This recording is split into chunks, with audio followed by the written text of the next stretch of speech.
Բարև ձեզ հարգելի գործընկերներ, ողջունում ենք բոլոր նրանց, ովքեր հետևում են մեզ Armenpress լրատվական գործակալության մամուլի կենտրոնում, այսօր հյուրընկալել ենք պետական եկամուտների կոմիտեի նախագահ Էդուարդ Հակոբյանին, բարև ձեզ պարոն Հակոբյան, շնորհակալություն, որ այստեղ եք։ Այսօր պարոն Հակոբյանը կներկայացնի պետական եկամուտների կոմիտեի 2025 թվականի 9 ամիսների ընթացքում իրականացված աշխատանքները, այնուհետև կշարունակենք հարցերով խնդրեմ։ Սիրելի գործընկերներ, սիրելի հայրենակիցներ, սիրելի հարկվճարողներ, մեր մեծ ընտանիքի սիրելի անդամներ, եթե կարճ այսօրվա ուղերձը հղենք, ապա մեր մեծ ընտանիքի բյուջեի գործերը լավ են, որի համար ցանկանում շնորհակալություն հայտնել բոլորից հետ, եւ դրա մասով նախ կխոսեմ մեր համատեղ արդյունքներից, այնուհետև մեր կատարած աշխատանքներից։ 2025 թվականի հունվար-սեպտեմբեր ամիսների ընթացքում պետական եկամուտների կոմիտեի կողմից հարկվճարողների հետ համագործակցությամբ ապահովել է 2 տրիլիոն 13 միլիարդ դրամ հարկային եկամուտներ եւ պետական տուրքեր, որը նախնական սահմանված ծրագրային ցուցանիշից բյուջեով ավել է 13.4 միլիարդ դրամով, իսկ վերանայված ցուցանիշից 7.4 միլիարդ դրամով, եթե խոսենք անցած տարվա նկատմամբ դինամիկայի մասին, ապա մոտ 14%-անոց աճ ունենք, ավել է հավաքագրվել անցած տարվա 9 ամիսներից 246 միլիարդ դրամ։ Ինչ է սա նշանակում եւ որքանով է արդյունավետ այս արդյունքը հարկվճարողների հետ համատեղ գրանցված, նշեմ, որ տնտեսական ակտիվությունից առաջանցիկ հարկերի վճարում ունենք, որը մեր տնտեսական գործոններին զուգահեռ եւ որի վրա մեր տնտեսական գործոններին զուգահեռ ծանրակշիռ ազդեցություն ունի վարչարարության արդյունավետության բարձրացումը, որը իրականացվում է պետական եկամուտների կոմիտեի կողմից, ինչու եւ ինչպես։ Առիթ ունեցել եմ թվարկել դրանք ազգային ժողովի տարեկան հաղորդման ժամանակ, սակայն այս ասուլիսը օգտագործելով ավելի կոնկրետ կմանրամասնեմ այն գործոնները, որոնք ընկած են այս ցուցանիշների հիմքում։ Նախ ամենաառաջին կարևոր գործոնը, որովհետև մեր ամենօրյա ջանքերի ու բարեփոխումների առանցքում մարդակենտրոնությունն է, հիմնված եւ արդարության եւ հոգատարության վրա, որի հենքի վրա կառուցվում են նաեւ մեր հանրային խոսքը եւ շփումները հարկ վճարողների հետ։ Մյուս գործոնները վերաբերում են վարչարարությանը։ Նախ նշեմ, որ մեր բոլոր գործիքներով ստուգման եւ ուսումնասիրության բոլոր գործիքներով արձանագրվել է կամ ստուգման ընթացքում ճշտվել է մոտ 104 միլիարդ դրամ լրացուցիչ հարկային պարտավորություն, բայց այստեղ էականը ոչ թե այդ թիվն է, այլ թե ինչ է տեղի ունենում դրա կառուցվածքում, եւ նշեմ, որ մենք բարելավում ենք վերլուծական գործիքների դերը, ինչը նշանակում է անշփում վարչարարություն հարկվճարողների հետ, այսպես օրինակ 9 ամիսներին վերլուծական գործիքակազմով հայտնաբերված անճշտությունների արդյունքում հարկվճարողների կողմից լրացուցիչ հայտարարագրվել է 57 մոտ միլիարդ դրամ գումար, որը շուրջ 9%-ով ավել է նախորդ տարվա ցուցանիշից։ Մյուս գործոնների խումբը ստվերի դեմ պայքարի արդյունավետության բարձրացումն է, եւ այստեղ մի քանի ցուցանիշ եմ ուզում մեջբերեմ։ Նախ առաջինը հաշվարկային փաստաթղթերի հետ կապված վիճակագրությունը։ Հաշվարկային փաստերը ուղեկցված գործակների իրացման շրջանառությունը աճել է 15%-ով, իսկ դրանց դուրսգրման քանակը 17%-ով։ Մանրածախ առևտրի եւ ծառայությունների շրջանակներում անկանխիկ վճարումների քանակը աճել է 55%-ով, իսկ գումարը 32%-ով։ Չգրանցված աշխատողների հայտնաբերման ուղղված ստուգումներով արձանագրվել է շուրջ 2000 չգրանցված աշխատող, ինչը ավել է նախորդ տարվա նկատմամբ 28%-ով։ Մեզ երբեմն տարբեր դրվագներով մեղադրում են կոշտության մեջ։ Օբյեկտիվ կոշտությունը անխուսափելի է, որի մասին բազմիցս խոսել եմ։ Այնուամենայնիվ, ուզում եմ մի քանի կարևոր ցուցանիշ նշեմ, որպեսզի հասկանաք, թե մենք որքանով ենք բարձրացնում այդ որոշակիորեն կոշտ գործիքների արդյունավետությունը։ Նշեմ, որ օպերատիվ հետախուզական միջոցառումների քանակը 25%-ով նվազել է անցած տարվա 9 ամիսների նկատմամբ, եւ դրանց թիրախայնությունը էապես բարձրացվել է։ Արդյունքում ուրեմն հայտնաբերվել է շուրջ 325 միլիարդ դրամի ստվերային շրջանառություն, որը անցած տարվանից ավել է 97%-ով։ Եթե դա հարկերի վերածենք, թաքցված հարկի ընդհանուր գումարը կազմել է 108 միլիարդ դրամ, ինչը անցած տարվա նույն ժամանակաշրջանի նկատմամբ ավել է շուրջ 52%-ով։ Ինչպես է սա տեղի ունենում, որովհետև մենք կիրառում ենք նոր գործիքներ, մասնավորապես թվային հետախուզության գործիքներ, եւ դրա վառ օրինակներից մեկը վերջերս լսեցիք, մենք մի սերվեր ենք հայտնաբերել, որի արդյունքում նախնական հաշվարկներով շուրջ 34 միլիարդ դրամի սվերային շրջանառություն է միայն դրանից հայտնաբերվել, եւ եթե փորձենք դա վերածել հարկի, 10 միլիարդ դրամի մասին է խոսքը, սա դեռ նախնական ուսումնասիրություններն են, դեռ շարունակվում են։ Բացի դա, նաև մենք ոլորտային միջոցառումներ ենք թափահարել, մասնավորապես օրինակ սպորտային ոլորտի միջոցառումներից արդյունքում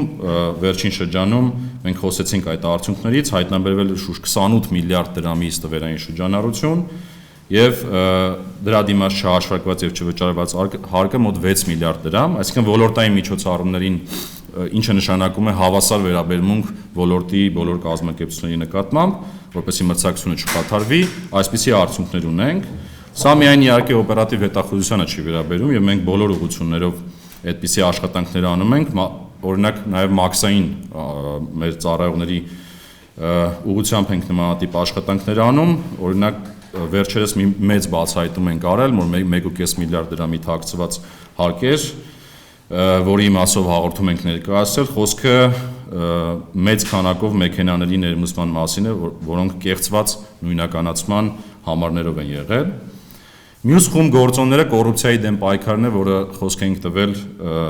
իմ պաշտոնավարման մեկնարկից սկսած, երկու խումբ ցուցանիշներ կան այստեղ, առաջինը ծառայողական քննությունների դերի ուժեղացումն է, մոտ 71 ծառայողական քննություններ ենք իրականացրել, որից 59-ը ավարտվել է կարգապահական պատասխանատվության կիրառմամբ, ինչը 64%-ով ավել է անցած տարվա ցուցանիշից։ Բացի այդ նշեմ, որ մոտ 23 հաղորդումներ ենք ներկայացրել առերևույթ հանցագործությունների մասին եւ դրանք հիմա ներկայումս ակտիվ քննվում են։ Մյուս ուղղությունը գործոնների դա իհարկե մեր աշխատակիցների կարողությունների եւ բարեվարկության բարձրացումն է։ 9 ամիսների կտրվածքով եթե նայենք, գիտեք, որ մենք իրականացնում ենք պատրաստման գործընթաց եւ աստարի մեր մաքսային ծառայողների մի մասին եւ գրեթե բոլոր հարկային ծառայողներին անցկացրել ենք այդ դասընթացների փուլերով եւ 791 պետ աշխատակից մասնակցել է այս դասընթացներին, որի արդյունքում տարբեր փուլերից մոտ 90 աշխատակից դուրս է մնացել եւ մնացածը շարունակել են իրենց աշխատանքը, իսկ մյուս մասով արդեն համալրումներ են իրականացնում։ Սա խոսում է ելի ջանքերի մասին, որ մենք փորձում ենք պրոֆեսիոնալիզմը եւ արհեստավարժությունը համակարգում բարձրացնել եւ համալրել նմանատիպ հատկանիշներ եւ արժեքներ ունեցող կադրերով։ Սա իհարկե այս մասով, բայց մենք նաև կարևոր ցուցանիշներ ենք արձանագրել մաքսային համակարգում, որը շատ կարևոր է նշել, ինչու, որովհետև մենք այդտեղ առևտուր, արտահանում, ինչպես նաև դրա հետևանքով տնտեսական աճ ու տնտեսական զարգացում ենք խթանում, այսպես մի քանի կարևոր ցուցանիշներ մաքսային մասով, նշեմ, որ 9 ամսում մոտ 5%-ով աճ ունենք սպասարկվող բեռնատարների, ներմուծման հայտարարագրերի մասով 9 ամսում մինչև 60 րոպեում սպասարկվել է ներմուծման մոտ 20%-ը, եթե նախկինում 12% էր, այսինքն մենք աստիճանաբար արագությունը սպասարկման բարձրացնում ենք։ Եթե խոսենք մեր ավտոմատ կամ ինքնաշխատ բաստողնման համակարգից, 92 անգամ բարելավել է այդ ավտոմատ բաստողումը։ Ինչ է դա նշանակում։ Դա նշանակում է, որ հիմա մոտ 9348 դեպքով 9 ամիսների կտրվածքով ավտոմատ բաց են թողնվել տարբեր բեռներ, եթե նախքին անցած տարվա 9 ամսում 102 հայտարարագիր էին բաց թողնվել, եւ իհարկե մեր նախնական մաքսային հայտարարագրման համակարգը, որը ներդրվել էր դեռ անցած տարի, այդտեղ էլ 47%-անոց օգտվողների աճ ունենք, որը նույնպես բարձրացնում հեշտացնում է մաքսային սպասարկումը մեր առևտրով զբաղվող տնտեսվարող սուբյեկտների համար։ Մյուսը պարբերաբար խոսքեր է գնում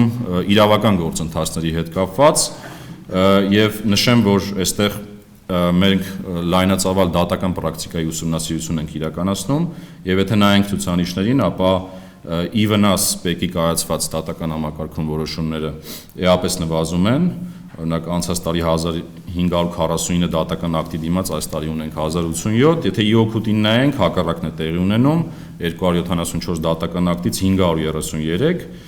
Եվ բացի դա էլ նշեմ, որ առաջիկայում մենք հանդես կգանք հայտարարությամբ, որտեղ մեծ ուսումնասիրության արդյունքում մեծ քանակի ՀԴՄ ակտերի մասով կներկայացնենք մեր դիրքորոշումը նախկինում կուտակված անցած տարիներին եւ ցուցանիշներից բացի նշեմ նաեւ որոշ կարևոր բարեփոխումներ ու ծրագրեր ու նախաձեռնություններ, որոնք իրականացել ենք այս ընթացքում եւ մինչեւ դրան անդրադառնալը նաեւ նշեմ, որ այսօր հրապարակել ենք մեր համառոտագիրը եւ այս բոլոր ցուցանիշները, որը նշեցի, այդ համառոտագրում կան 9 ամիսների, ավելի մանրամասն տեղեկատվություն կա եւ ըստ անհրաժեշտության կարող եք օգտվել։ Ծրագրի մասին նախ խոսք ենք տվել համակարգը համապարփակ ախտորոշել, հարկային համակարգը եւ օգտագործեցինք միջազգային պրակտիկայում կիրառող այսպես տադատ ասված գործիքը եւ դրա արդյունքները ամփոփել ենք, արդեն հրապարակվել է, շուտով նաեւ մեր կայքում կհրապարակենք եւ դուք կտեսնեք թե հարկային վարչարության առումով որտեղ է ՊԵԿ-ը, որտեղ առաջընթաց ունի, որտեղ որոշակի հետ է ընկնում, որտեղ բարելավելու կարիք կա։ Մյուսը կարևոր ռեֆորմներից մի քանի դրվագներ, նախ եկամուտների հայտարարագրման հետ կապված այսօր էլ արդեն ակտիվ քննարկումներ են իրականացվում ազգային ժողովում։ Մենք ըստ էության առաջարկված ազգային ժողովի պատգամավորների կողմից առաջարկված նախագծով անցում ենք կատարելու նախալրացման տրամաբանության եւ զուգահեռ նաեւ ընդլայնելու տվյալների հասանելիությունը պետական եկամուտների կոմիտեի, ինչպես նաեւ մեծ ջանքեր ենք ներդնելու վերլուծական գործիքակազմի կատարելագործման վրա, որը էապես հեշտացնում եւ թեթևացնում է մեր քաղաքացիների կյանքը,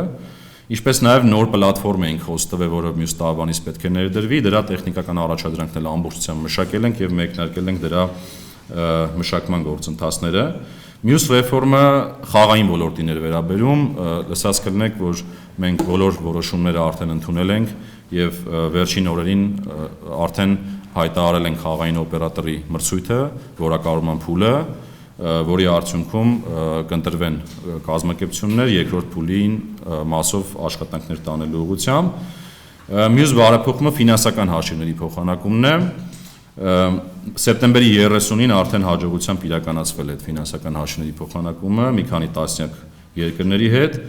եւ մի նոր կարևոր համակարգել ենք ներդրել, դա նախնական գնագործման պայմանավորվածությունն է, մասնավորապես Գազպրոմի հետ տվյալ դեպքում, որը ենթադրելու է առաջիկա 3 տարիների համար մոտ 890 միլիոն դրամի լրացուցիչ շահութարկ։ Մյուս խումբ ռեֆորմները վերաբերում են վերլուծական գործիքներին եւ կարգապահության բարելավմանը։ Մշակել ենք ուրեմն կարգապահության բարելավման ծրագրի գնահատման ուղեցույց, որը արդեն ներդրվել է եւ մեր աշխատակիցները պետական եկամուտների կոմիտեին հետևում են դրան եւ դրա միջոցով մենք կարողանալու ենք հարկ վճարողներին դասակարգել ըստ իրենց ռիսկերի, ոլորտային միջոցառումներ պլանավորել եւ իրագործել ավելի թիրախային վարչարություն։ Մյուս խումբ գործոնները վերլուծական գործիքների տեսանկյունից նշեմ, որ մենք մի քանի նոր գործիքներ ենք ներդնում, մասնավորապես արհեստական բանականության մասով, որի մասով հանդես ենք եկել հայտարարությամբ, արդեն պիլոտավորման փուլում են այդ գործիքները։ Մյուսը օրինակ տեղեկատվական տեխնոլոգիաների ոլորտի ավելի լավ ուսումնասիրության համար, ինչու, որովհետև այդտեղ գիշեք այս տարվանից մեկնարկեց արտոնությունների լայնածավալ արտոնությունների կիրառում։ Երրորդը մաքսային ռիսկերի վերլուծության համակարգն է, ամբողջությամբ վերանայել ենք մաքսային ռիսկերի վերլուծության համակարգը եւ բարելավել, որի արդյունքում գիտեք 3 տեսակի ռիսկեր կան, կանաչ ռիսկ, որը նշանակում է առանց զննման բաց թողում, եթե մինչև հուլիսի 1-ը այս տարվա կանաչ ռիսկի մակարդակով բաց թողումները կազմում էին 54%-ը մեր ներմուծումների, հիմա արդեն մենք ունենք 62%, 8%-ային կետ բարելավել է ու այդ պրոգրեսը շարունակական է։ Եվ թվայնացումից կուզեմ մի քանի կարևոր նախաձեռնություն խոսել, տարբեր մարդիկ, տարբեր տենց հարթակներում խոսում են մեր թվայնացման խնդիրների, մեր համակարգի խնդիրների մասին, բայց այստեղ շատ կարևոր է պարզաբանել, թե ինչ է տեղի ունենում։ Նախ առաջինը, եթե ցուցանիշներին ամբողջական նայենք, ապա 9 ամսվա կտրվածքով այդ այսպես ճակերտավոր ասած խափանումները, որը մեր լեզվով նշանակում է, երբ համակարգը անհասանելի է, ծանրաբեռնված է կամ սպասարկման ժամանակ անջատումներ են լինում, դա կես տոկոսը չի գերազանցում, այսինքն 99.5% դեպքերում համակարգը աշխատում է եւ մեր հարկ վճարողները կարողանում են նորմալ հաշվետվություններ գեներացնել եւ վճարել նաեւ իրենց հարկերը։ Թվայնացման առումով նշեմ, որ այնուամենայնիվ մենք խնդիր ունենք համակարգը ամբողջությամբ ախտորոշելու եւ արդեն մեկնարկել ենք աուդիտը մեր հարկատու 3 համակարգի եւ դրա արդյունքներով հետագայում կկիսվենք հանրության հետ։ Մյուսը հարկային մասով դրոշմարման ենթակա ապրանքների հետագծելիության համակարգի բարելավումն է, երկու բարեփոխում ենք արել այս ընթացքում, մեկը հավելված է ներդրվել, որը թույլ է տալիս տեղեկատվությունը փոխանցել պետական եկամուտների կոմիտե եւ երկրորդը, որը հունվարի 1-ից է գործելու, այդ հաշիվ ապրանքագրերին հետ սինխրոնիզացիան է այդ դրոշմանի շերի։ Մյուսը թվային աշխատանքային պայմանագրերը արդեն գործարկվել են եւ գիտեք, որ մյուս տարվանից, այսինքն հունվարի 1-ից դա արտադիր է եւ պետք է անցնենք թվային համակարգ։ Մյուս կարևոր նախաձեռնությունը, որին ակտիվ մասնակցություն ունենք, ժամանակավոր անաշխատունակության մարության նպաստների տրամադրման գործընթացի ավտոմատացումն է, որի մասով աշխատանքները մեր մասով ամբողջությամբ ավարտել ենք։ Մաքսային թվայնացման տեսանկյունից միասնական հաշիվ ենք ներդնում, խոսք հարկային միասնական հաշիվ կա, մաքսային չկար, որը էապես բարդացնում էր ինչպես մեր տնտեսվարողների կյանքը, այնպես էլ հարկերի վճարման գործընթացը եւ դրա արդյունքում շատ ժամանակ էին դուժում մեր տնտեսվարողները։ Դրա օրենքի առաջին ընթերցումը արդեն անցել է եւ շուտով կքննարկվի նաեւ երկրորդ ընթերցմամբ։ Այդ ինքնաշխատ բաստողման համակարգի ներդրման մասին խոսեցի, որը թույլ է տալիս ռիսկերի միջոցով անցում կատարել սահմանը առանց որևէ բարդությունների, եւ երրորդը, որը շատ շուտով կհանձնենք մեր հանրության դատին, դա արտահանման եւ ներմուծման էքսիմ, այսպես ասած, պլատֆորմն է, որտեղ լինելու են բոլոր տեղեկությունները մեր իրավակարգավորումների, մեր մաքսատուրքերի, առանձին վճարների, շատ հարմար, շատ պարզ ձևով, որպեսզի մարդիկ կարողանան օգտագործել այդ հարթակը եւ երկու կարևոր միջազգային առումով մեր արդյունքներից նախ առաջինը նշեմ, որ այս տարի ստորագրվեց Երևան քաղաքի մաքսային կենտրոնի կառուցման համար ֆինանսավորման համաձայնագիրը, խոսքը 39 միլիոն եվրո վարկի մասին է եւ 6 միլիոն տրանշ 1-ով 30 իրար հետ 30-ը, տրանշ 1-ը 30, տրանշ 2-ը 9 միլիոն եւ 6 միլիոն դրամաշնորհի մասին է, վարկը վերակառուցման զարգացման եվրոպական բանկից, դրամաշնորհը Եվրամիությունից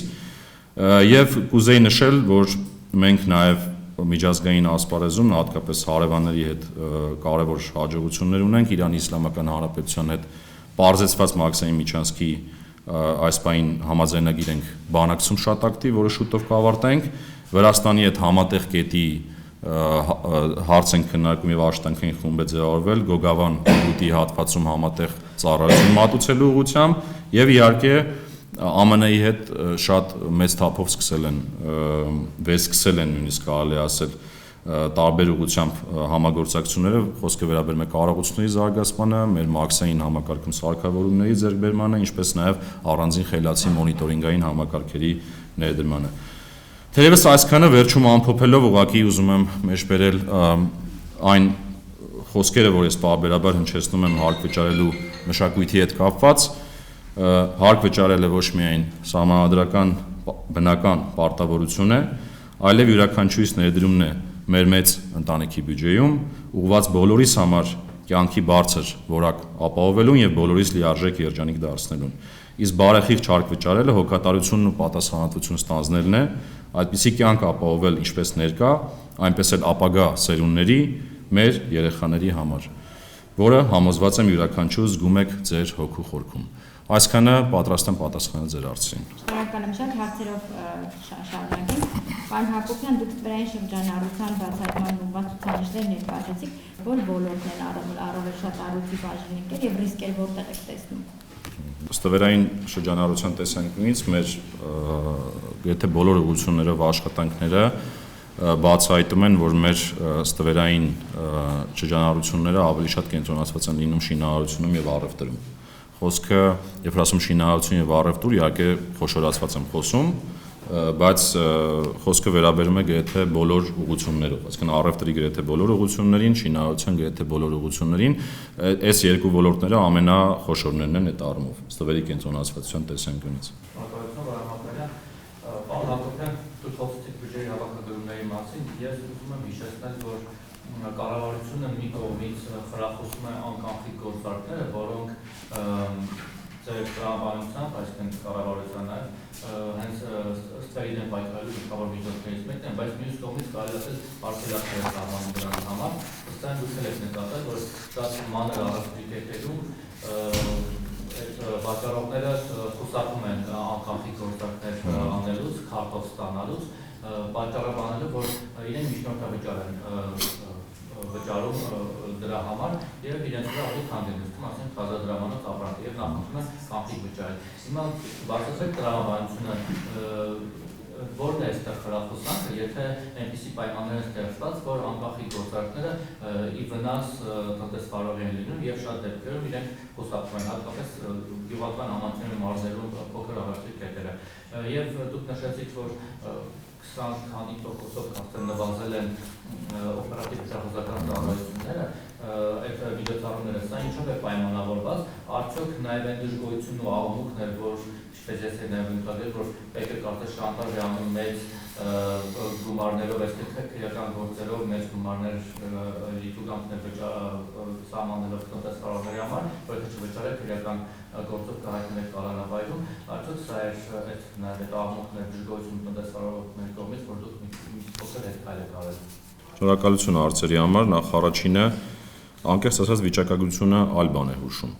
Այսինքն եթե նայում ենք, ես նույնիսկ դրա մասին հնչեցրեցի որպես ստվերային տնտեսության բացահայտման որպես ցուցանիշ, եւս մեկ անգամ նշեմ, եթե նայում ենք անկանխիկ գործարքները, ապա կտրոնների քանակը աճել է 55%-ով, իսկ հասույթները 31%-ով։ Ընդ որում նշեմ, որ եթե բոլոր գործարքներն ենք վերցնում մեր, ապա այդտեղ տեսնում ենք, որ մեծամասամբ անկանխիկ են։ Այսինքն աճը, ոչ թե կատարվող գործարքների մեծամասնությունը, այլ աճը, երբ որ նայում ենք, հիմնականում անկանխիկ գործարքների աճն է։ Այսինքն միգուցե ձեր ասածը իրականության մեջ տարբեր դրվագներով տեղի ունի, բայց ընդհանուր միտումը դեպի անկանխիկի է։ Հետևաբար խոչընդոտներ որպես այդպեսին մենք անկեղծ ասած չենք տեսնում։ Տեսնում ենք առանձին դրվագներով, որը արդեն մեր վերահսկողության ներքո է, այսինքն մենք մեր ՀԴՄ ստուգումների, ընթացիկ հսկողության ստուգումների միջոցով փորձում ենք թիրախային բացահայտել։ Ինչ վերաբերում է մյուս մասին, ասիկ հետքայլ, ես չեմ կիսում այդ մոտեցումը, ինչու որովհետև հենց եթե նայենք այս տարվա սկզբից է դա այդպես, այսինքն մենք ի սկզբանե հենց ավելի քիչ օպերատիվ հետախուզության միջոցառումների միջոցով կարողացել ենք ավելի մեծ ստվեր բացահայտել եւ ես բացատրեցի թե ինչու։ Մեկը թվային գործիքների կիրառությունն է, ասենք օրինակ ասեմ,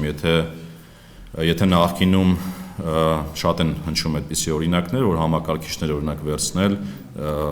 տեղափոխել օրինակ պետական եկամուտների կոմիտե, այդտեղից վերցնել տվյալներ, իհարկե առանձին դրվագներում դա անխուսափելի է, բայց հիմա բազմաթիվ են, որ մենք հենց տեղում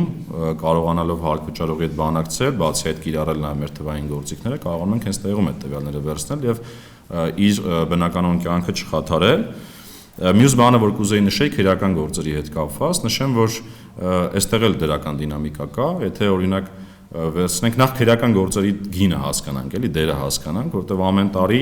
1%-ը չի գերազանցում, իսկ եթե հարկ վճարողների մեջ տեսնենք, թե քանի տոկոսին է հասնում այս հաղորդումները, որոնք ներկայացվում են քննչական կոմիտե, պատմականորեն տենց 0.8%-ի շրջանակներում է եղել, այս տարի 0.4-ից 0.5 է, այսինքն այդտեղ էլ նվազում ունենք, այսինքն ավելի քիչ հաղորդումներ են ներկայացնում, դա ինչի հետևանք է, որովհետև մենք մեծ թափ ենք հաղորդել, նախ ներսում ենք շատ ֆիլտրում մեր կատարած աշխատանքները, բացի այդ բանակցություններին ենք շատ տեղ տալիս ու լսելու իրավունքը հարկ վճարողի մենք իրացնում ենք իրականության մեջ ավելի շատ, քան նախկինում։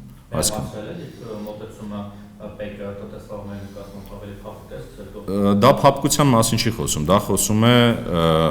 թիրախայնության բարձրացման եւ գործընկերային տրամաբանության ավելացման մասին։ Նախ իմ ամբողջ զեկույցը այսօրվա խոսում էր դրա մասին, որ այդ պոտենցիալը իրացվել է արդեն։ Այսինքն, եթե սկզբից ասում էի պոտենցիալ կա, պոտենցիալը փաստացի 9 ամսով իրացվել է, այսինքն մենք ընդ որում ես ուզում եմ հիշեցնել տարեսկզբի ասուլիսը, երբ որ մենք խոսում էինք նրա մասին, օրինակ, որ ես մասնակցել եմ այս եկամուտների կանխատեսմանը, ու մարդիկ երբեմն մեղադրում էին, որ այդ կանխատեսումները չեն կարող իրականություն դառնալ, բայց արի ու տես իրականության մեջ իրականություն են դառնում եւ ես բացրել եմ թե ինչու է դա այդպես, որովհետեւ նախ խոսեցի վարչարության արդյունավետության բարձրացումից, դրանք որ գործոններն են բերում դրան, բայց մյուս կողմից եթե տնտեսական մասով նայենք, մեր կանխատեսումները բավական մոտ են ընթանում այն կանխատեսումներին, ինչը պետական բյուջեով դրված է եղել։ Հիմա գամ ավելի կոնկրետ հարցերին, խոսքը 30 միլիարդի մասին է, այսինքն դուք դիսկրետ կետային եք վերցնում դա, բայց շատ կարևոր է նախորդ ժամանակաշրջանի հետ համեմատեք։ Այսինքն եթե նայեք օրինակ թե միջնադարի ծախսերի ծրագրում ինչ էր դրված, այդ ժամանակ մոտ եթե չեմ սխալվում 55-60 միլիարդ պակաս սպասման մասին էր։ Հիմա դա փոխվել է 30 միլիարդ պակաս սպասման, այսինքն դա նշանակում է, որ ընդամենը մի քանի ամսվա տարբերությամբ ֆինանսների նախարարության լավատեսությունը շատացել է։ Եթե այդ ձեր բառերով փորձենք մեկնաբանել, ընդ որում այս տեմպերի պահպանման պայմաններում հնարավոր է ռիսկն չառարկայանա։ Խոսքը 30 միլիարդի մասին է։ Հիմա չէ, ես իրատես եմ իրականում, ձեզ բառեր օգտագործեցի։ Օբյեկտիվ է, սուբյեկտիվ է, պատճառներ կան, ոնց ենք եկող տարի այս իրավիճակում 260 միլիարդ քաղաքի, հա, բոլորք են հատում։ Նախ այդ 260-ը կառուցված է հենց այդ 30-ը ցածր կանխատեսելու, ճշտվածության համեմատ ցածր կանխատեսելու վրա, այսինքն այդ 260 եւ 30-ը իրար հետ փոխկապակցված են, բայց 30-ի մասին նշեցի, ասի, եթե այս տեմպերը պահպանվում են, ապա մեծ հավանականությամբ դա էլ կնվազի այդ ցուցանիշը, այսինքն դրական միտումներ կան։ Հիմա մյուս տարվա ինչպես ենք ապահովելու, ճիշտ ասած, որ ասիկ այս իրավիճակում ինչպես ենք ապահովելու, այդ իրավիճակը միգուցե պարզաբանեք, բայց եթե օրինակ հետևեք մեր տարբեր կառույցների թե ներքին, թե արտաքին, ընդ որում վերջերս եթե չեմ սխալվում, Արժույթի միջազգային հիմնադրամը նույնիսկ խոսեց դրա մասին, որը անկախ կառույց է եւ անկախ է գնահատում տնտեսական զարգացումը, մեր մոտ աճի ներուժի բարձրացում կա ակնհայտ ու եթե օրինակ նույն Արժույթի միջազգային հիմնադրամը այդքան էլ լավատես չէր ի համեմատ կառավարության նախկինում, հիմա համոզվել է, որ կառավարությունը ավելի ճիշտ էր, որովհետեւ մենք կանխատեսումներով մի փոքր ավելի բարձր ենք սպասում միշտ, քան իրենք, հիմա իրենք էլ են փոխել։ Ասածս ինչ է, որ տնտեսությունը ավելի բարձր ներուժ ունի, երկրորդ իմ կարծիքով վերջին շրջանի զարգացումները եւ ընդհանուր առմամբ խաղաղության process-ները շատ ավելի մեծ են դրական ազդեցություն ունենալու տնտեսության վրա եւ հետեւաբար կարծում եմ դա իրատեսական է ապահովելը այդ 260 միլիարդ չէ նշեցիք 260 միլիարդ ավելացումը հետեւաբար այդ մասով խնդիր չենք տեսնում բայց եթե այս անվանական թվերից վերանանք շատ կարեւոր է խոսել հարկեր հնայի մասին որովհետեւ այս նույնիսկ այս 30 միլիարդ որ ասում եք դա եթե նայեք հարկեր հնային մոտ 1% կետով հարկեր հնայի բարելավում կա դա խոսում է այդ առաջանցիկ հարկային մուտքերի մասին որի գործոնները նորից նշեցի Այսինքն ներողություն եթե ես ճիշտ հասկացա ոչ թե կոնկրետ ոլորտներով կա այդ սպասումները որ կառավարությունը կհավաքվի այլ ընդհանուր այդ խաղաղության գաղափարախոսության շրջանակներում երկրի վերաբերմունքը կբարձրանա եւ այդ Եթե մասնագիտական տերմինոլոգիայով խոսենք, դա ավելի շատ ես ուպես դրական ռիսկ նշեցի, այսինքն եթե դա առարկայանա իր տնտեսական դրական հնարավոր հետևանքները, կախված թե ինչ սցենարով կզարգանանք, այդ իմ նշած աճերը առաջիկա տարիների ավելի բարձր կլինի։ Դա նշանակում է ձեր նշած 260 միլիարդը միգուցե ավելի բարձր լինի։ Բայց 260 միլիարդը այս իրավիճակում իրատեսական եմ համարում։ Մի քանի տարի առաջ կանոնեն տարածված էր այն պրակտիկան, որ գյուղմթերքը կան ոչի մարտում, այդ անցանցվել այդ խնդիրներից Շնորհակալություն նախ այդ ցուցանիշները, որը որ նշեցիք, դա ոչ թե մեր բոլոր գործիքներով բացահայտումներն էին, այլ դա օպերատիվ հետախուզության միջոցառումների արդյունքներն է ես նշում եւ երկու ցուցանիշ նշեցի 97% շրջանառությանն էր վերաբերում Հարկերը ավելի փոքր չափով աճ, դուք ճիշտ եք նկատել 52%, բայց սա ոչ թե ձեր նշած գործոններն են, ասենք կրթություն ասեցիք օրինակ, դրա մասին չի խոսքը, տեսեք, տարբեր հարկ վճարողներ տարբեր խնդիրներ են ունենում։ Կախված թե օրինակ այդ ամբողջ շրջանառության մեջ ով ինչ խնդիր ունի, օրինակ ինչ-որ մեկը ավելացած արժեքի հարկի հետ կապված խնդիրներ ունի, ինչ-որ մեկը շահութարկի, ինչ-որ մեկը եկամտային հարկի, ինչ-որ մեկը բոլորը միաժամանակ եւ այդպես շարունակ։ Այսինքն դա է պատճառը, որ շրջանառության բացահայտման աճը միշտ չի, որ համընկնում է հարկերի աճի հետ։ Սա այդ մասով շինարարության հետ կապված նշեցիք նոր տեսախցիկների համակարգի կիրառմանը, այո, դա մեր գործընկերների կողմից ներդրվել է անցած տարի, իհարկե հիմա կիրառությունը ընդլայնում ենք, նշեմ, որ այդ տեսախցիկները կիրառվում են, այսինքն մեր ընթացիկ հսկողության վարչության հատկապես հարկային տեսուչների երբ որ գնում են տարբեր ստուգումների, պարտադիր դրանք կիրառվում են եւ դրանք հնարավորություն են տալիս ավելի արդյունավետ ստուգումներ անել եւ միայն տեսախցիկների հարց չի սա, որտեւ այն ինչը որ դուք նշում եք, հատկապես խոսքը չգրանցված աշխատողների մասին է, որը իրականում շինարարության մեջ շատ բարդ է այդպիսի ստուգում իրականացնելը, դա արդեն պլանշետների միջոցով անելն է, այդտեղ շատ որ ասեմ համատարած են կիրառում դա չէ, բայց նախատեսում ենք ինչքան հնարավոր է ընդլայնել։ Այս պահին կա պրակտիկա, այսինքն պլանշետների միջոցով շատ քաղաքակիրթ ձևով շինհրապարակներ մտնելով մարդիկ կարողում են նույնականացնել այն մարդուն, ով որ փաստացի չի աշխատում, այսինքն փաստացի գրանցված չի։ Մյուս հարցը խոսեցիք ռիսկերից խուսափելու պրակտիկաներ, տեսեք շատ բազմաբնույթ են, այսինքն բայց այս ամենից զատ ավելի հետաքրքիր են երևի նոր պրակտիկաները, որովհետև հին պրակտիկաները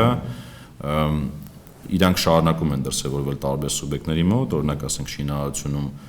կանխիկով բնակարան վաճառելուց մինչև անփաստաթուղթ օրինակ ապրանք ձեռք բերել եւ այդպես այսինքն այդ ինչ որ հայտնի է բոլորին, այդ պրակտիկաները դրսևորվում են եւ շինարարությունում եւ առևտրում, բայց երկու նոր երևույթ է իհայտ գալի, այս լայնածավալ կիրառությունը սերվերային համակարգերի եւ ամպային լուծումների, ամպային, որը էլի սերվերային է, բայց արդեն ամպում պահվող տեղեկատվության եւ Չէ, լցակայանների մասին չի խոսքը, խոսքը իրանց սև հաշվապահությունը տարբեր սերվերային համակարգերում ֆիզիկականից սկսած մինչև ամպային լուծումներ պահելն է։ Հիմա դրա բացահայտելու ճանապարհը նա է, որ մենք այդ թվային հագեցած լինենք։ Հիմա այս պահին ես մի քանի անգամ իմ հարցազրույցներում նշել եմ, հագեցած ենք եւ հորդորս նա է, որ այդպիսի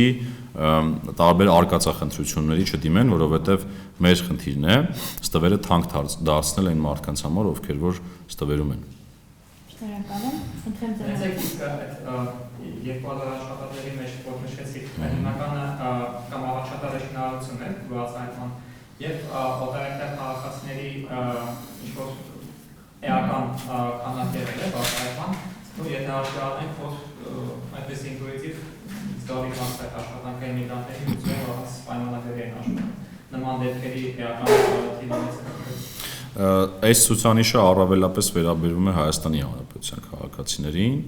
ոլորտային կառուցվածքը ճիշտ նրանց այս պահին ձեռքից տակ չկա, շինարարությունները իհարկե ներառում, բայց եթե ձեզ հետաքրքիր է ավելի մանրամասն կարող ենք հետագայում աշխատանքային կարգով Մասնավոր հատվածից գալիս են հսկողություններ, որ պետքում աշխատանքի են ընդունվում ղեկավար կազմի ազգականները եւ դա զգալիորեն ազդում է բեք աշխատանքի վրա։ Դուք տեղեկացված եք այս մասին, որ աշխատակիցներ, ինչքան աշխատակիցներ են ազգական խնամիզանով բարեկամ ստուգումով ընդունվում աշխատանքի, բեք բարեվարկության հանձնաժողովն է ստանում ինչ-որ արդյունքներ արձանագրել է, թե ոչ ինչ կարող եք ասել։ Այստեղ երկու տեսանկյունից այս հարցին պետք է մոտենալ, նախ առաջինը հայեցակարգային մակարդակում եթե խոսեմ, ես իմ ամբողջ ելույթի ընթացքում եւ հատկապես սկզբում շեշտադրեցի մեր մեծ ընտանիք ասվածը։ Դա ինչ է նշի, եւ բազմաթիվ տեղերում ես հնչեցել եմ, որ իմ համար անկեղծ բոլորը բարեկամ են։ Միջև այն պահը, երբ որ իրանք են որոշում բարեկամ չլինել։ Այսինքն իմ համար միևնույնն է բարեկամ են բոլորը, միջև այն պահը, միջև իրենք են որոշում, եւ այդ հարցը ճիշտ ասած ես սպասում էի, եւ անկեղծ ասած գիտեմ էլ թե ովքեր են այդ հարցերը բարձրացնում։ Հիմա որպեսի ավելի կոնկրետ գամ հարցի պատասխանին, ասիկ խնամի ԽՑԲ-ն այսպես ասած էլի պատմականորեն, որը այդպիսի բան գոյություն չունի պետական եկամուտների կոմիտեում, ես պատմության համար չեմ կարող միանշանակ բան ասել, այսինքն գոյություն չունի այդպիսի մոտեցում։ Կա հստակ պատրաստման համակարգ, որի ցուցանիշները նշեցի, այսինքն ես նշեցի նաև մոտ 100 աշխատակցի այդ process-ից դուրս գալու կտրվելու մասին, այսինքն հստակ համակարգ կա։ Անկախ նրանից թե ով է տվյալ մարդը, որ դիմում է այդ համակարգին, ինքը անցնում է թեստ է տալիս, հետո բարևարկության հարցազրույց է անցնում, հետո գնում է պատրաստման դասընթացների, հետո այդ պատրաստման դասընթացներից հետո էլ է քննություն տալի, այսինքն ինքը մի հատ այսպես process է, որի ընթացքը մեզ թույլ է տալիս օբյեկտիվորեն եւ հիմնավոր ասել, որ այն մարդիկ, ովքեր որ անցնում են այդ process-ով, մեծ հավանականությամբ բարևարք եւ արհեստավարժ ու պրոֆեսիոնալ են, քան մինչեւ դա էր։ Այսինքն մենք այդ միջոցով ենք անում բոլոր համալրումները համակարգում։ Հետեւաբար այդ երևույթները տեղի չունեն։ Նախ նշեմ, որ այս մասով մենք նաև այս վերջի շրջանում, չգիտեմ հետևել եք թե չէ, մենք հանրային քննարկումներ ենք իրականացրել, այսինքն ինչ որոշեցինք անենք։ Մենք որոշեցինք չտապել եւ շատ մանրամասն փորձել բաց դարձնել այդ ամբողջ process-ը, որպեսզի մարդիկ համոզված լինեն, որ մեր մոտեցումը մրցակցային դաշտ ապահովելն է։ Որովհետեւ ցավոք սրտի պատմականորեն եղել են դրվագներ, որ դրա չապահովելու արդյունքում օրինակ ընտրվել են կազմակերպություններ, որոնց մասով դժվար է եզրահանգումների անելը, թե ինչպես են այդ կազմակերպությունները ընտրվել։ Մենք այդ մոտեցումը ապահովելով այդ ճանապարհով գնացինք։ Հիմա հրապարակված է 40 օրվա արդյունքներով մենք տեսնենք թե ինչ կազմակերպություններ են դիմել, ընդ որում ասեմ, որ հետաքրքրությունը բավական մեծ է, թե միջազգային, թե լոկալ տարբեր կազմակերպությունների կողմից, եւ մենք ակնկալում ենք, որ բոլորը կմասնակցեն։ Այդ 40 օրից հետո, երբ որ կընտրվեն, դրանից հետո պարզ կլինի, թե ինչ process-ով կընթանանք։ Բայց հիմա գամ են ձեր նշած այդ հունվարի 1 ասվածին, որտեղ կարևոր է դա պարզաբանելը, հունվարի 1-ը ոչ թե օպերատորի գործելու պայմանի մասին էր խոսքը, այլ դուք երևի ենթադրում նշում եք օրենքի այն պահանջը, որի հետ կապվեց նաև պետական турքի վճարումը, այսինքն պետական турքը բարձրանում է այնքան ժամանակ, մինչև օպերատորը չի ընտրվել։ Այսինքն այդ դրույթը շարունակում է գործել, իսկ մենք ամեն ջանք խնայելու ենք, որ ոչ թե խնայելու ենք, այլ ամեն ջանք գործադրելու ենք, որպեսզի օպերատորի process-ները մաքսիմալ արագ կազմակերպենք եւ մյուս տարվա ընթացքում ունենանք գործող օպերատոր։ Այսինքն հունվարի 1-ից է յուրաքանչյուր քաղաքից այդ բան գանձելու Турքը բարձրանալու է, այո։ Հիմա ինչքան։ Հիմա չափերը տենց հստակ չեմ հիշի, բայց եթե փորձեմ խոսել կրկնապատման մասին է, այսինքն Турքի ոլորտի Турքի կրկնապատման մասին է, մինչև այն պահը, երբ որ օպերատորը ոչ թե կընտրվի, այլ եթե չեմ սխալվում, օրենքում գրած է կսահմանվի։ Այսինքն մեծ հավանականությամբ մենք ավելի շուտ սահմանված կունենանք, քան գործող համակարգ։ Դա էլ նկատի ունեմ։ Հետո արդեն դառնում է եկամուտ։ Այո, երբ որ գործի, ինչ է դա նշանակում, դա նշանակում է, որ մենք կարողանում ենք ավելի իրական ժամանակի ռեժիմով խաղային ոլորտի շրջանառությունները, այսինքն մուտք եղող եւ դուրս եկող խաղադրույք եւ շահում հետեւել ավելի հստակ եւ դրա արդյունքում հաշվարկվող եկամուտները ավելի հստակ եւ հետեւաբար այո կարող է գործել այդ նորմալ հարկային ռեժիմ դրա ներդրումից հետո։ Ապրանքների QR դրոշմավորումը դա ինչ օգուտ է տվել հարկայինին, սպառողի տեսանկյունից ըստ որոշ գնահատականների այն հանգեցրել է ապրանքների թանկացման, օրինակ կատնամթերքի դեպքում։ Շատ կարևոր հարց է եւ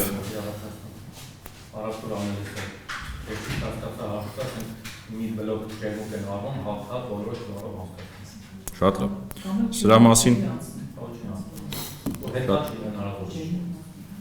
շատ լավ։ Թույլ տվեք անդրադառնամ նախ այս ամբողջ տարվա ընթացքում երևի թե տենց հարթակ չի եղել, որ այս համակարգի մասին խոսենք ու հենց տարվա սկզբից մենք ձեռնամուխ ենք եղել համակարգի աշխատանքների բարելավմանը եւ դրանցից երկուսը նշեցի ես։ Մենք այս ընթացքում թե որոշումներ ենք կայացրել, նաեւ այդ ծրագրերն են համապատասխան մշակվել ու ներդրվել։ մեկը մասնավորապես վերաբերում է տեղեկատվության փոխանցմանը, ինչ է դա նշանակում, օրինակ, եթե Armen Press-ը ջուր է առնում եւ շատ օրինակ Armen Press-ը կլինի օրինակ ինչ-որ ռեստորան, կլինի ինչ-որ մի հատ պետական կառույց եւ այդպես բազմաթիվ տեղեր կային, որ մեր տեսադաշտից դուրս էին, մենք չենք տեսնում։ Երբ որ տեսադաշտից դուրս տեղեր են լինում, դրա պատճառով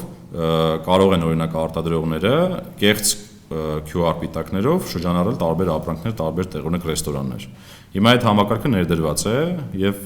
հավելվածի միջոցով կարողանում են տեղեկատվությունը փոխանցել պետական եկամուտների կոմիտե։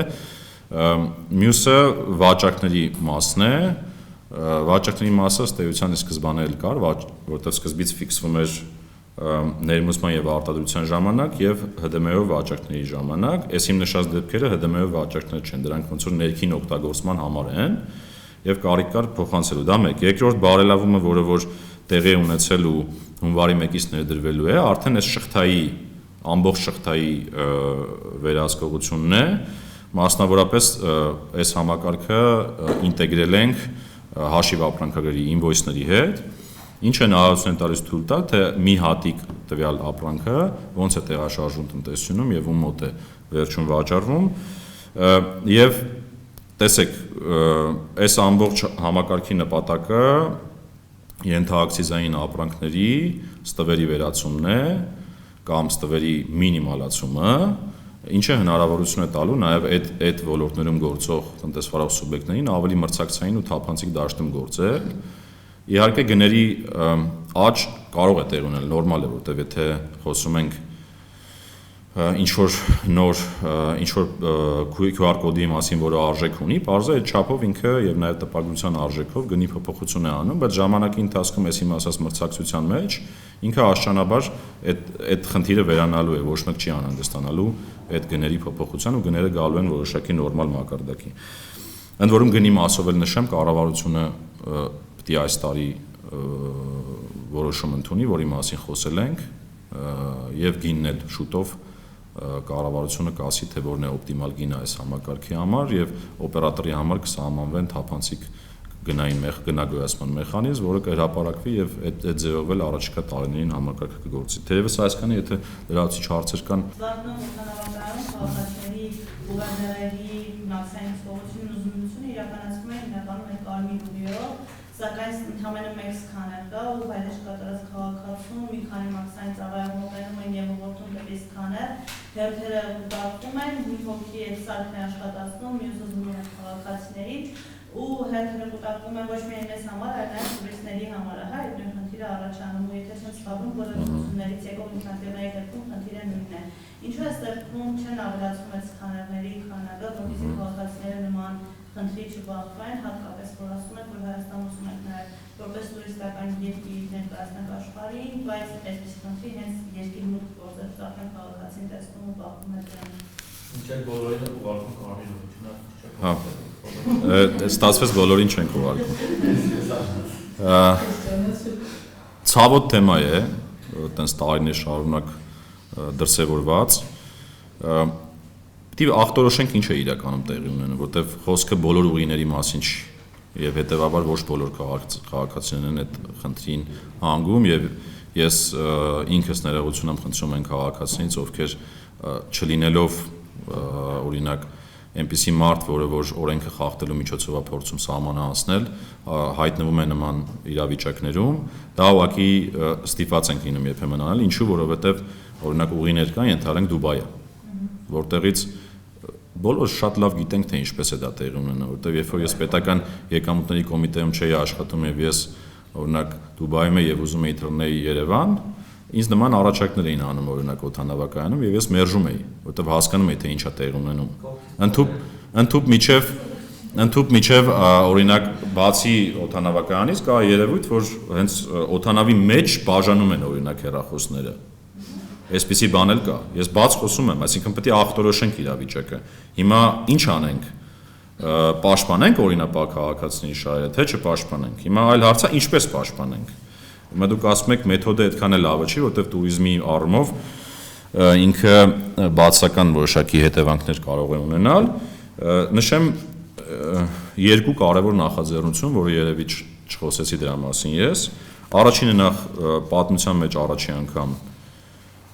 գույքագրել ենք ամբողջությամբ բոլոր մարդկանց եւ ռիսկի պրոֆիլներ ենք սահմանել։ Նկատի ունեմ մեր համակարգում նայել ենք, տեսել ենք, թե որոնք են այն ռիսկային մարդիկ, որոնք պատմականորեն անցել են եւ իրականում անօրինական ճանապարհով փորձել են տեխնիկան բերել։ Արդեն ռիսկերի համակարգը ներդրված է, դա էլ ասեմ, ու գործում է, եւ դա նշանակում է ավելի խելացի ձևով է թիրախավորելու այն մարդկանց, ովքեր որ բայց դա չի նշանակում, որ օրինակ կարմիր ուղի ընդհանրապես չեն մտնելու, որտեղ դա էլ է ռիսկի համակարգի հենց դա է ռիսկն է ցույց տալիս, թե մտնի կարմիր ուղի, թե կանաչ ուղի չմտնի։ Այս սկսել ենք արդեն կիրառել եւ պիլոտավորել։ Երկրորդը ազգային անվտանգության ծառայության հետ մեկտեղ մի կարևոր ռեֆորմի վրա ենք աշխատում, որը հնարավորություն է տալու տարբեր ուրեմն օդանավակայաններից նախնական տեղեկատվություն ունենալ։ Այսինքն միջև ուղևորի գալը Հայաստանի Հանրապետությունում մենք տեղեկատվություն ունենանք իր շարժի մասին եւ դրա միջոցով էլի խելացի ձևով վերլուծենք, հասկանանք որոնք են ռիսկերը եւ ամենառիսկայիններին անցկացնենք կարմիր ուղիով, ոչ թե օրինակ երբեմն շատ մարդկանց տվյալ չվերթի դեպքում։ Սա նախաձեռնությունները եւ հորդորս է, բայց ինչ է։ Չէ, անձնական տվյալի մասին չի խոսքը, այդտեղ բացարձակ։ Հիմա ինչը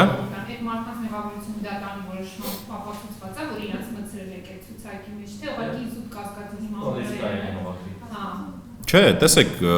նայեք, չէ, ամեղության այդտեղ հարց չկա, այսինքն մաքսային ռիսկերի համակարգը հենց այդպես էլ աշխատում է։ Ինչ է տեղի ունենում, եթե մարդը օրինակ խախտումներ իրականացնում եւ խախտումը մաքսային մարմինը արձանագրում է, այդ արձանագրումների պատմությունը, եթե օրինակ մի մարդու մասով հաճախակի է, հետեւաբար մեր համար ցույց է տալիս, որ այդ մարդը մեծ հավանականությամբ հաջորդ անգամ էլ այդ նույն խախտումը կանի։ Խոսքը դրա մասին է։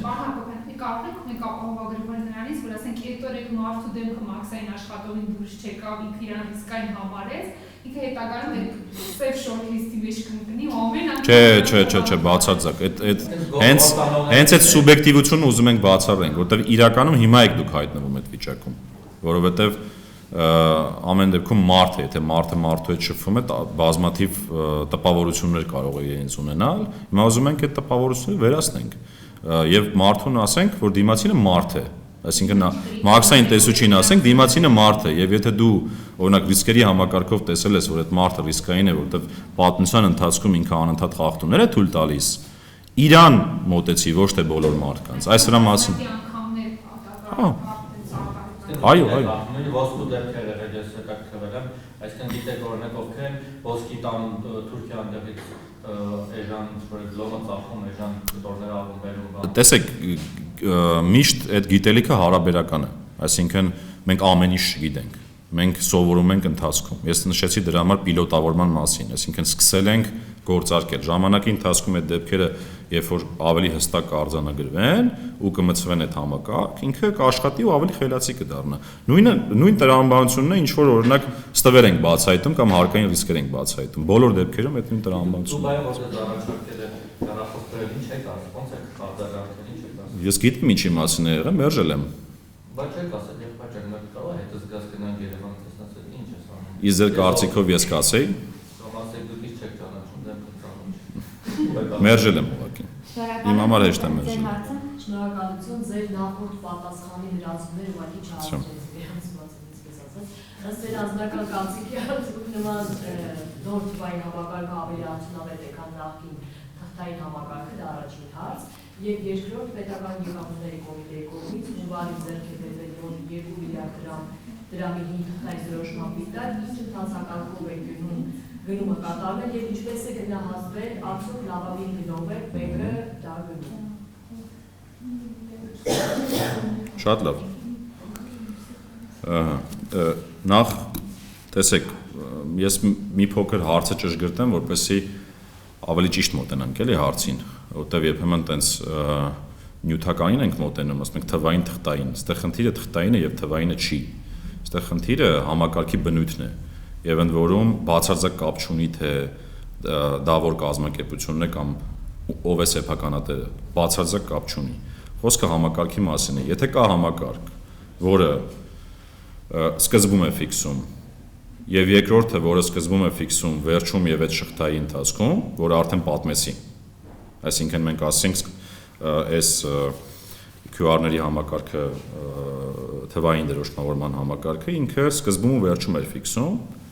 Երբ որ ինքը սկզբում ու վերջում էր ֆիքսում, տարբեր գնահատումներով էապես չէր տարբերվում իր արդյունավետությունը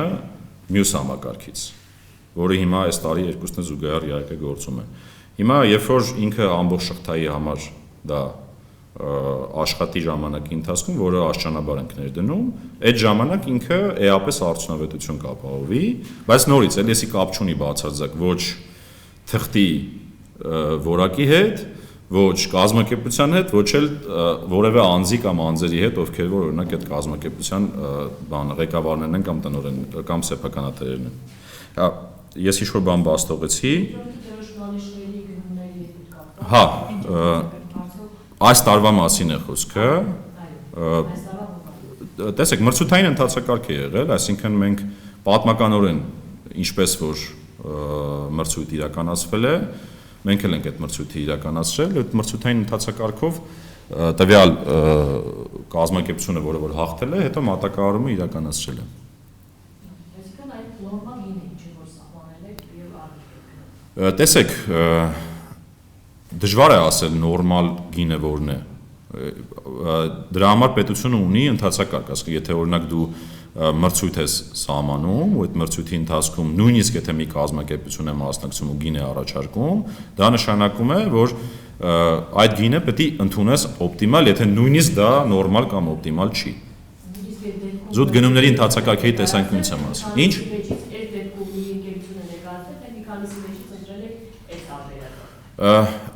Եթե չեմ սխալվում, երկու դրվագ է եղել, մի դեպքում մեկն է մասնակցել, մի դեպքում երկու կազմակերպություն են մասնակցել, այսինքն կարող ենք ասել, որ գոնե ինչ որ մրցակցություն եղել է, դրա արդյունքում է ընտրվել այդ կազմակերպությունը, հա։ Եթե չեմ սխալվում, երկու դեպքով այս տարի ունեցել ենք նման հայտարարություն։ Շնորհակալ եմ, հաջորդ արդյունց հարցը հնչեցնեմ, եկամուտների հայտարարագրմանն է վերաբերում, խնդրում են ներկայացնել ձեր ունեցած վերջին տվյալները, թե մինչ այժմ քանի մարդ է հայտարարագիր ներկայացրել, եթե կան տվյալներ նաև սոցիալական ծախսերի փոխհատուցման վերաբերյալ դա խնդրում ներկայացրեք,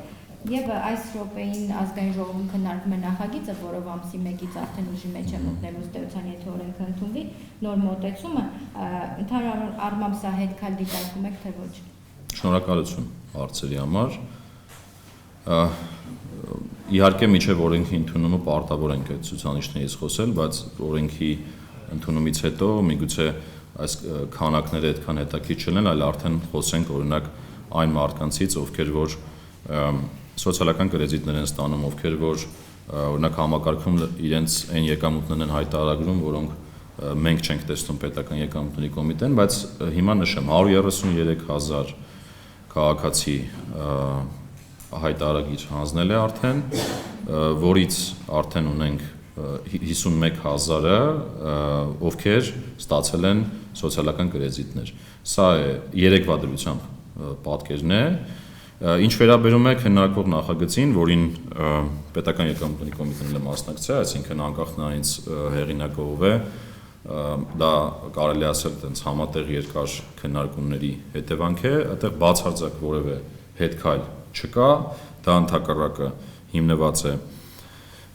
ախտորոշման վրա, թե ինչ է իրականության մեջ տեղի ունեցել, որտեղ եթե գիտեք բոլորդ, որ 2 տարի է համակարգը աշխատում է եւ դա բավականաչափ մեծ տվյալ է, որպեսզի մենք վերլուծելով հասկանանք ինչ է տեղի ունենում եւ մեր վերլուծությունները ցույց են տալիս, որ 64%-ը, այսինքն այս 133,000-ի եթե վերցնենք 64%-ը մեր քաղաքացիների, իրենք ըստ էության այն ինչ որ պետական եկամուտների կոմիտեն լրացնում է, դա էլ հանձնում են։ Այսինքն մտնում են, նայում են, ստուգում են, հանձնում են։ Ավելին, եթե գնում ենք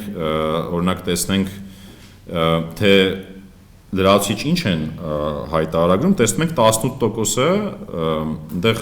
հիմնականում հայտարարագրում են վարկեր եւ փոխառություններ, որի մասին վարչապետն էլ խոսեց այս վերջի կառավարության նիստում, այսինքն նույնիսկ այդ լրացուցիչ եկամուտները, որ լրացնում են, հիմնականում վարկ փոխառություն է, որը ինքնին եկամուտ չէ, բայց բանկային համակարգի միջոցով ապագայում հնարավոր կլինի ստանալ։ Այսինքն այս իրավիճակը ախտորոշելով ոնց որ այդ եկել ենք այդպիսի մի կետի, որ նախալրացումը ավելի օպտիմալ է ներկա զարգացումների պայմաններում եւ հնարավորություն կտա մարդկանց ուղղակի լրացնել այն մասերը, որոնք մենք չենք տեսնում։ Եվ իհարկե խրախուսման ճանապարհ ունի նաև սա, որովհետեւ պետությունը հիմա եթե նախկինում ասում էր եթե բան չունեք լրացնելու նոր մտեք եւ հաստատեք, հիմա ասելու ենք, եթե ընդունվի օրենքը, մի ստորագրեք միայն այն դեպքերում, եթե սոցիալական կրեդիտ եք ցանկանում ստանալ եւ իհարկե նաեւ պետք է նայեն այն դեպքերում, երբ որ այնպիսի ինֆորմացիա կա, որը պետական եկամուտների կոմիտեն չի տիրապետում, որի մասին մենք իհարկե իրազեկումներով հանդես կգանք ավելի մանրամասնելու։ Հետ քայլ բացարձակ չկա, ավելին սա իօքուտ մեր քաղաքացիների է, սա նաեւ էապես բարձրացնում է այս համակարգի արդյունավետությունը, որովհետեւ ինքը հենվելու է այդ նույն խելացի մոտեցման վրա, որ երբ որ մենք պետական եկամուտների կոմիտեում արդեն տվյալներին հասանելիություն ունենալով վերլուծելու ենք ու այդ վերլուծության միջոցով ենք դիմելու համապատասխան մարդկանց առանց խանգարելու իրենց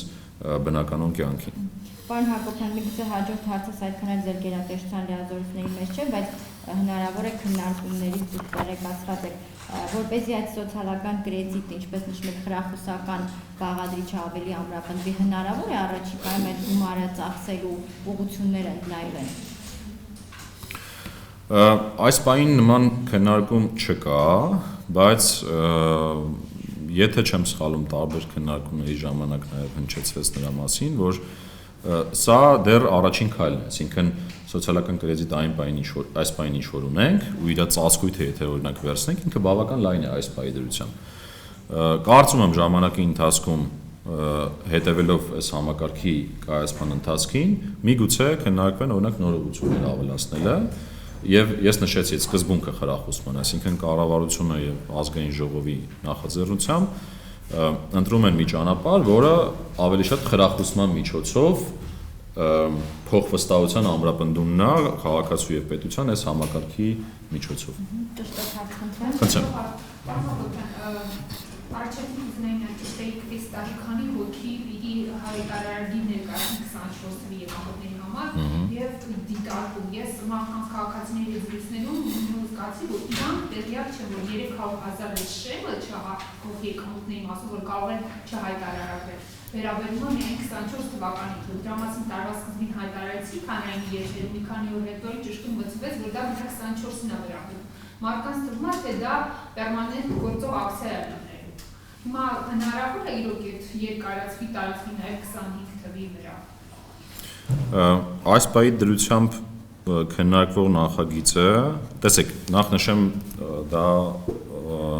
պետք նախագահի հրամանով կարգավորված շեմ է 300,000 դրամը։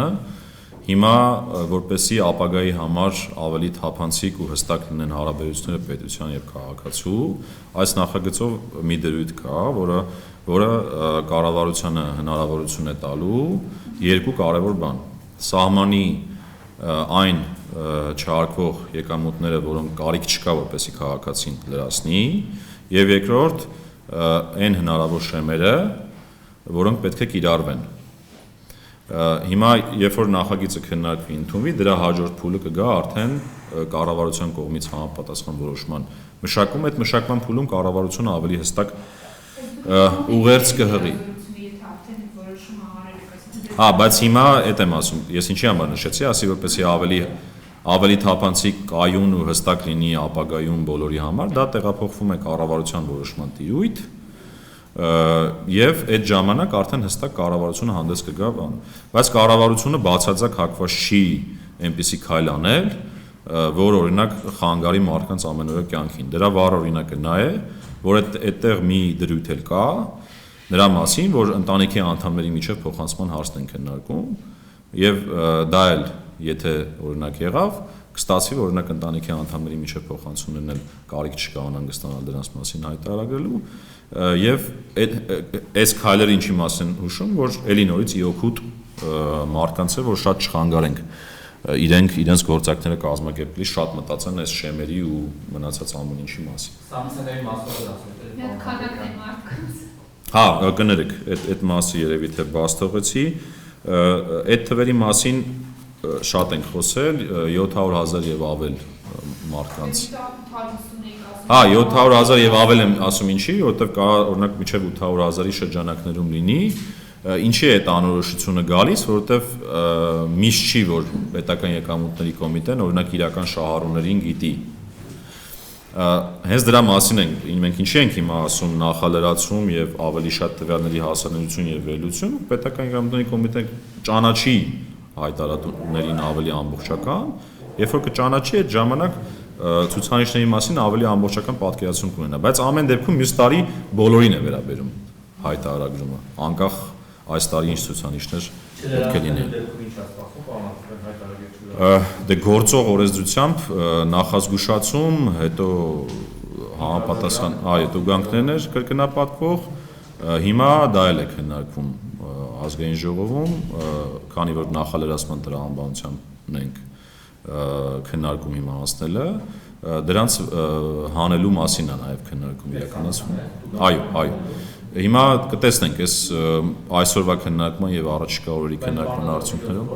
Եթե տուգանքը չկա, չնայած տուգանքն ունենք, ես կարող եմ 15,000 վճարել եւ անցնել։ Դե տեսեք, մենք ինչ ենք ասում, մենք ասում ենք անկախ մարդը կմտնի կփոխի կամ չի մտնի, չի փոխի, դա նախալրացում է, դա եւ հանձնվելու է։ Այսինքն եթե սահմանված ժամկետում մարդը չմտնի ոչինչ չփոխի, ըստ էության օրենքը ասում է հանձնվելու է, այսինքն մարդը իր ռիսկով չի մտնում կամ մտնում է հայտարարագիրը նայելու։ Սա է, այս տրամաբանության մեջ խոսել սանկցիաների մասին այլևս այդքան տրամաբանական չի։ Ես ունեմ X աշխատավարձ ավտոմատ ձեզ մոտ երևում է լրացվում է, իմ լրացուցիչ կողքի եկամուտները եթե ես չեմ հայտարարում, այդ դեպքում այդ ռիսկը ո՞նց է կարգավորելու։ Դե դա ձեր ռիսկն է, այսինքն եթե դուք օրինակ հարկվող եկամուտ եք որոշել թաքցնեք, այդ դեպքում մենք պետք է մեր վերլուծական գործիքներով փորձենք բացահայտել դա։ Դա է լինելու ճանապարհը։ Եթե հարկվող եկամուտ չկա, չգիտեմ, այլ եկամուտը բարդ։ Չէ, հարկվող եկամուտ եւ այն չհարկվող եկամուտները, որոնք որ կառավարությունը կսահմանի, որ պարտադիր է որպեսզի այդտեղ լրացվի, եթե կա։ Երկուսն էլ բան է։ Պարտադրանքը ո՞նց է լինելու, եթե սանկցիա հանվում։ Ասեցի, օրենքը ասում է, որ նախալրացված հայտարարագիրը հանձնվելու է ձեր փոխարեն, եթե դուք չմտնեք փոխեք։ Շատ լավ դուք հարցնեք, նորից խնդրեմ։ Պարոն Հակոբյան, նշեցիք, որ հարկատու 3 աուդիտի ենթարկել, ինչն է եղել դրա այդ որոշումը շարժարիտ, ինչ է կապում տալին այդ աուդիտից, օրինակ ում գրպանն են կամ ով է շահել, հա, այդ միլիոնների ծախսից, ինչու համակարգը մինչև հիմա կապվածահարվում եւ հաշվետվությունները դաշնաժամկետն է մոտենում։ Ու այդ աուդիտը անդրադառնալու հարկատու 1-3-ին։ Ես հնարավորություն տեսնում հրապարակել աուդիտը։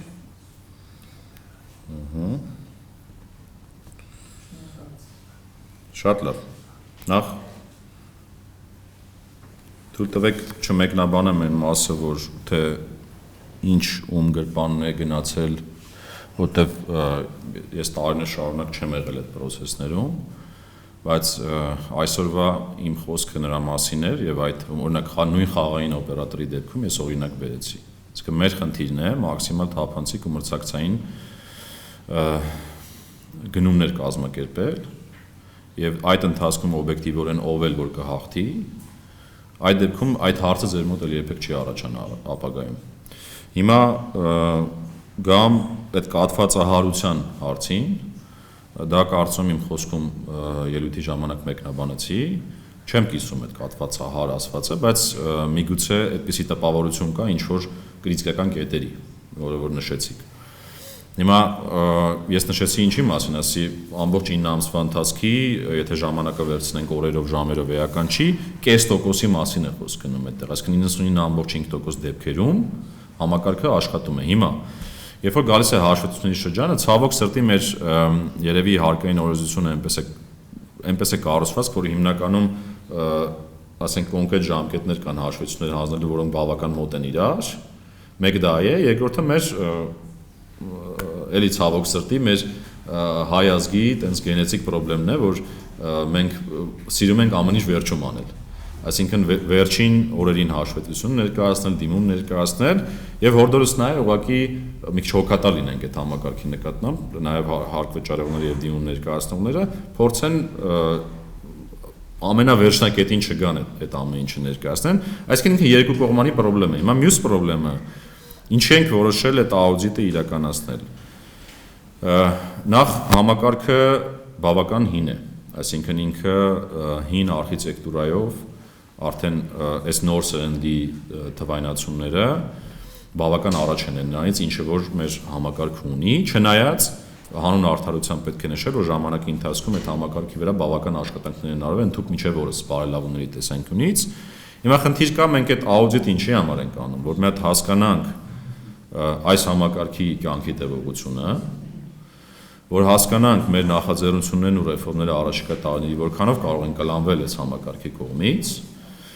եւ արդյոք կարիք կա այդ ասածս արխիտեկտուրան փոփոխության ենթարկելու։ Այսինքն աուդիտը մեզ կտա պատասխան, թե ինչպիսի համակարգ է պետք ունենալ ապագայում։ Այս պահին կառավարելի է իրավիճակը, բայց խնդիր կա ավելի համապարփակ հասկանալու եւ հորդորս նաեւ որ համագործակցենք միասին, որովհետեւ հարկ վճարողներն էլ պետք է գիտակցեն, որ այդ համակարգը իրենցն է եւ այդ համակարգի հանդեպ էլ պետք է փորձենք հոգատար լինել, որ այդքան ծանրաբեռնված կոնկրետ օրերի կամ կոնկրետ ժամերի չաշխատի ու վերջում բոլորս հայտնվենք մի վիճակում, որ մի քանի ժամ սպասում ենք, որպեսզի այդ հաշվետվությունը ներկայացվի։ Բայց ամեն դեպքում գլոբալ իմ ասած թվերը կառավարելի են եւ այդ թվերը տեղավորվում են միջազգային ուղենիշերի մեջ։ Շնորհակալ եմ շատ հանգամանալից ներկայացնելու համար, կան ինչ-որ թեմաներ, որ չանդրադարձանք կուզեք ներկայացնեք։ Չեմ կարծում ինչ-որ հարց բարձ տվեցին, երևի Ես նախալերացման բաղ, դուք ասեք, եթե մարդ չի մտնում, չի հաստատում, ավտոմատ նշանակում ընդունվել ու հաստատել է հանձները։ Եթե հետական պարզին դեռ ինչ-որ սխալներ ա եղել, դրա համար պատասխանատու է լինելու հարկային է, թե մարդ, որը առանցնալու հաստատել է, այսինքն թողել է, որ ինքը իրանով հանձնել։ Տեսեք, անկախ այդ համակարգի գոյությունից, եթե օրինակ մարդիկ կան, ովքեր իրենց հարկերը չեն վճարում, դա արդեն իսկ այսինքն ուզում ասեմ այդ պլատֆորմը էական չի, էականը նա է, չէ, մենք էլ եմ ասում, մենք ես ժամանակին էլ եմ ասել, եթե կլինեն իրավիճակներ, որ մարդիկ ինչ-որ մի հատ օրինակ սխալմունք են արել այդտեղ, մենք միշտ սխալը ուղղելու հնարավորություն տալիս ենք, բայց եթե օրինակ քաղաքացիական դա դիտարկվելու, թե դա կդառնա ինչ-որ պատժի գործիք։ Չէ, իմ նորից էլի այսօրվա իմ ամբողջ զեկույցը բացարձակապես պատժի մասին չէր խոսում, դրա համար երբ որ կվերլուծենք կհասկանանք խնդիրը ինչ է, այդ խնդրի բովանդակությունից կախված վերաբերմունքը տարբեր կլինի։ Ճիշտ ասած չեմ հիշում դա օրինակություն ապաստուած է թե ոչ, եթե ավտոմատ գեներացված աշխատություններ են որպես քաղաքացին չի վերացնում, ավտոմատ գեներացում է, այդ դեպքում ևս սոցիալական կրեդիտները ստանում են։ Չէ, ես դրա համար նշեցի։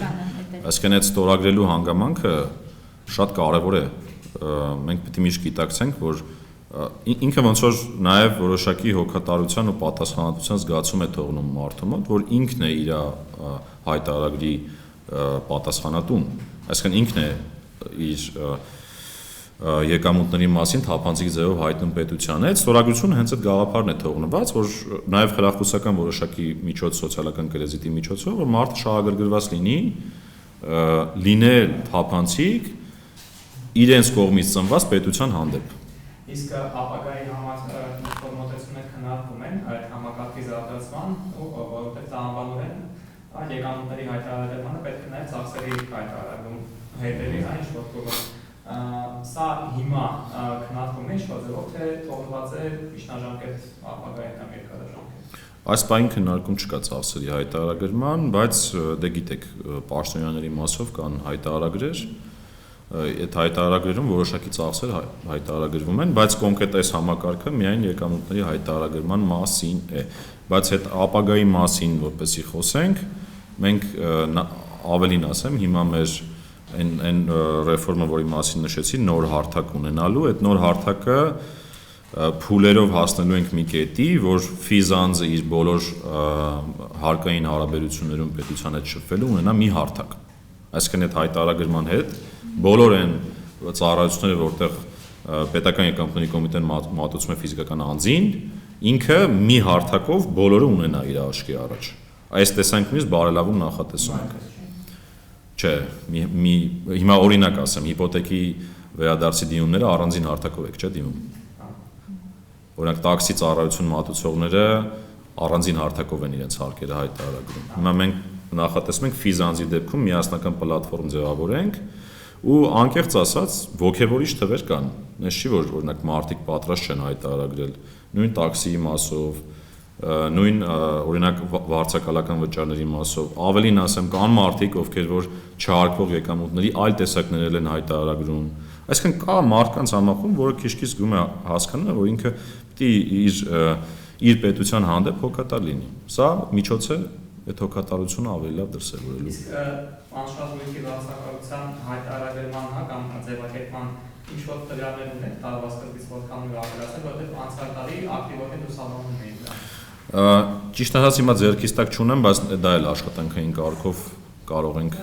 փոխանցել։ Եթե կարելի է այդ նոր X-ին, հաղթակը կմանրամասնենք ինչի մասին է։ Տեսեք, հիմա երբ որ մարդը կամ բրոկերը, երբ որ համապատասխան հայտարարագրման գործընթաց է անցնում, մաքսային հայտարարագրման, դրա հետ փոխկապակցված օրենսդրություն կլինի, ասենք օրինակ օրենք, որոշում, հրաման, տարբեր վճարների եւ մաքսատուրքերի մասին տեղեկատվություն, մենք ճիշտ է կայքում հրապարակում ենք այդ ակտերը, բայց միասնական հարթակ որպես այդպեսին չկա։ Հիմա մենք արտահանողի ու ներմուծողի համար բոլոր ընթացակարգերը, բոլոր իրավական ակտերը շատ պարզ ձևով մի հարթակում զետեղելու ենք, որ մարդը երբ որ օրինակ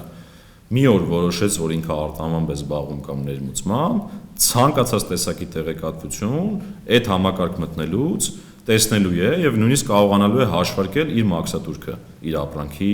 մաքսատուրքը կամ առանձին այլ վճարները բոլոր։ Նաեւ հաշվիչ կլինի, այո։ Երբ եք նախատեսում գործարկել։ Դա հիմա միջև տարեվերջ մշակումը կավարտենք, գործարկման մասին արդեն ըստ դրա որոշումը կկայացնենք, բայց բավական շուտ է, առաջիկա ամիսներին։ Եվ այդ QR կոդերի հետ կապված մենք էլ ուզում էի հանձնել, Հայաստանում, ասենք, ինչպիսին է դրա տարածման դինամիկան, այսինքն հիմա որ ապրանքների վրա է տարածվում, սինխրոն, այսինքն այն ինչ հայտարարվում է յակամայում միանգամից մեր մոդելը ուժի մեջ մտնում, թե ոչ։ Շատ լավ։ Եվ այդ ճիշտ ասած չէի կարողանում իշել հիմա հասկանալ, այդ պիտակները յակամայի եւ հայկական դրանք մեր ազգային հա, դրանք զուգահեռ երկու հատ պետք է լինեն, ապրանքի վրա թե մեկ պիտակով երկու այդ բացը տասվում են։ Շատ լավ։ Դե այս համակարգի ծնունդը հենց այդ ԵԱՏՄ հարթակում քննարկումներից է եղել, այսինքն այս նույն նմանատիպ ծրագրեր եւ օպերատորներ գործում են թե Ռուսաստանում, թե Բելարուսում, թե Ղազախստանում, թե Ղրղստանում եւ ամբողջ նպատակը հենց նա է եղել, որ փոխգործելի լինի։ Փոխգործելիությունը նշանակում է, որ երկու անգամ պետք չի պիտակը կպցնել։ Մենք հիմա ակտիվ այդ փոխգործակցություն փուլերը անցնում ենք, չի կարելի ասել, որ բոլոր ապրանքների համար ունենք, բայց աշճանաբար բոլոր ապրանքների համար ներդնելու ենք, այսինքն այդ փոխգործելիությունը մինչև տարեվերջ շատ ակտիվ ձևով կանենք ու այս պահին գործող ապրանքների մեծ մասի համար ունենալու ենք մինչև տարեվերջ։ Ինչ վերաբերում է համակարգում քանի ապրանքներ են, հիմա եթե հիշողությունը չի դավաճանում, ապրանքախմբերի քանակը մոտ 20-ի շուրջ է, որի կեսը այս նոր համակարգում են, կեսը դեռ նախորդ եւ հունվարի 1-ից ամբողջությամբ նախատեսվում է կառավարության որոշում անցում կատարել այս թվային դրոշմավորման համակարգին։ Իսկ ասեցիք երկրորդ տարվանից, այսինքն օրինակ Ռուսաստանի Դաշնային արտաքին ծառայության տեսուչը մեր արտահանված ապրանքը այդ ապրանքի վրա բացված QR կոդը կկարողանա եւս ընթերցել։ Այո, հիմա էլ ապրանքներ կան եւ օրինակ հիմա ջրի դեպքում այդ փոխգործելիությունը կա։ Շնորհակալ եմ շատ հանգամանալից ներկայացնելու համար, մեր հարցերից պատվեցին ձեր գործային հաջողություն ավարտենք։ Շնորհակալություն։